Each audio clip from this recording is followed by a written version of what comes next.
Grinding, a term which has become synonymous with RPGs, specifically of the Japanese variety, and to borrow a definition from Wikipedia, means performing repetitive tasks for gameplay advantage.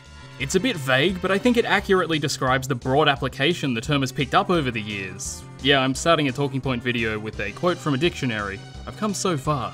While it certainly exists in other genres, you'll find nowhere near the level of bitching about grinding as you will in forum posts regarding JRPGs. In fact, autism has become so rampant on the internet that grinding has grown to define many a role-playing experience, and is an easy excuse to dismiss them as garbage, which can have some validity but is often overprescribed.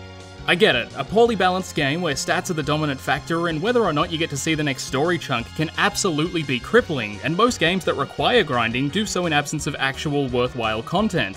It's also something overwhelmingly peddled by games of old, and even then I've played a shit ton of JRPGs and I've only had a handful of issues with required grinding. Some games actually make grinding fun, or use it as a means for you to get better at the game, if you can believe that.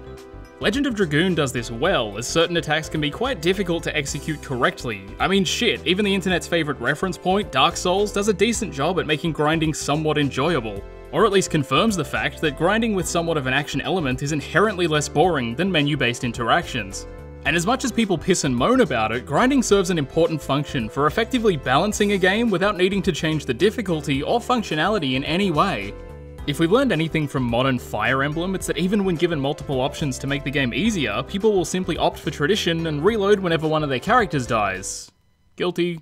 Even this is a form of grinding if we're going by the loose wiki definition, but it's okay because it's better to do a cheeky little grind than trying to come to terms with the fact that you're a casual. In this sense, grinding is an accessibility feature for varying skill levels, wherein if you can't tackle a tough challenge, then simply bump your stats, remove a majority of said challenge, and brute force that bitch.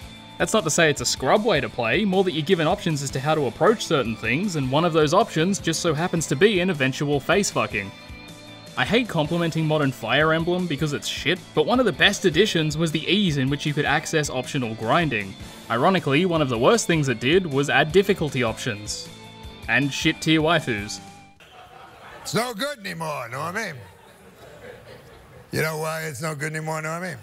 I'll tell you right now. No, I mean.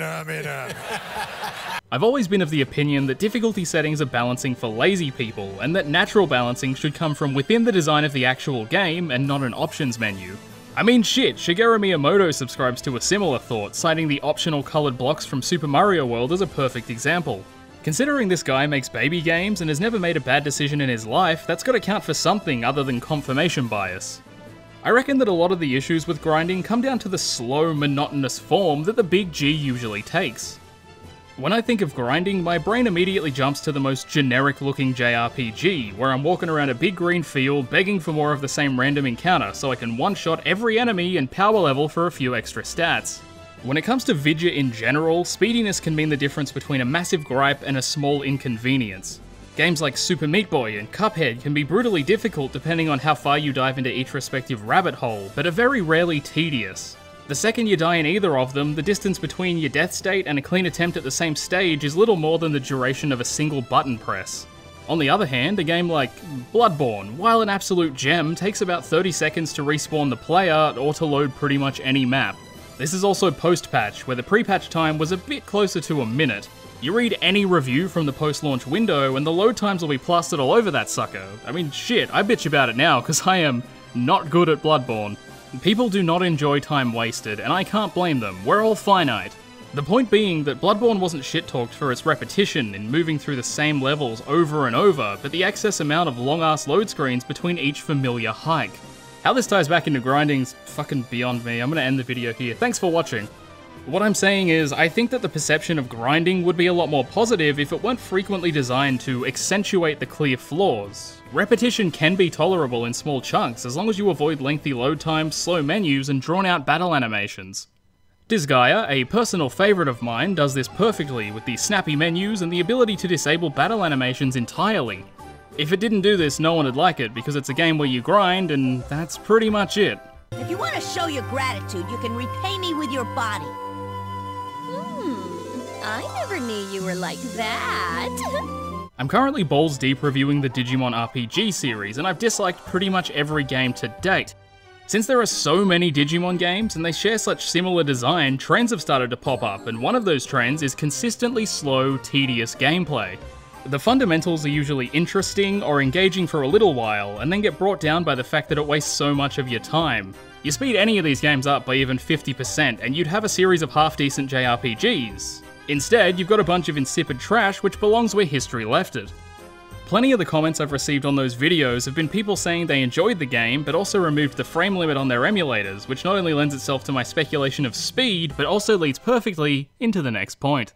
Bravely Default, one of the best things to have come from Square since the merger with Enix, and almost a good game. So yeah, pretty much top tier Square Enix.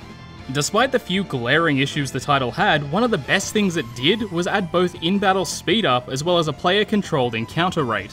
You want no encounters? You got it. You want an encounter every step? You're a sick individual. Get some help. Bravely Default also featured a job system with a secondary currency responsible for leveling it up, so grinding was further incentivized because of the potential to mix class abilities. Couple that with the combat speed multiplier and a player-controlled excessively high encounter rate, and you've got hasty grinding which is not a massive pain in the ass. It wasn't simply a means to get bigger numbers and brute force enemies, but rather a method of unlocking more job-specific abilities which may have had some synergistic and strategic roles to play in potentially challenging combat. Final Fantasy XII International Word Salad Edition also added an in-game speed-up option, which was incredibly impressive for a PS2 title already pushing the hardware to its limits, but also turned a 120-hour game into a game I didn't play. It's in my backlog though. Not unlike Bravely Default, it featured secondary currencies for abilities outside of straight level ups, which I think makes grinding a less bitter pill to swallow. Games with secondary battle yields have always been infinitely more fun to do a bit of extra battling in.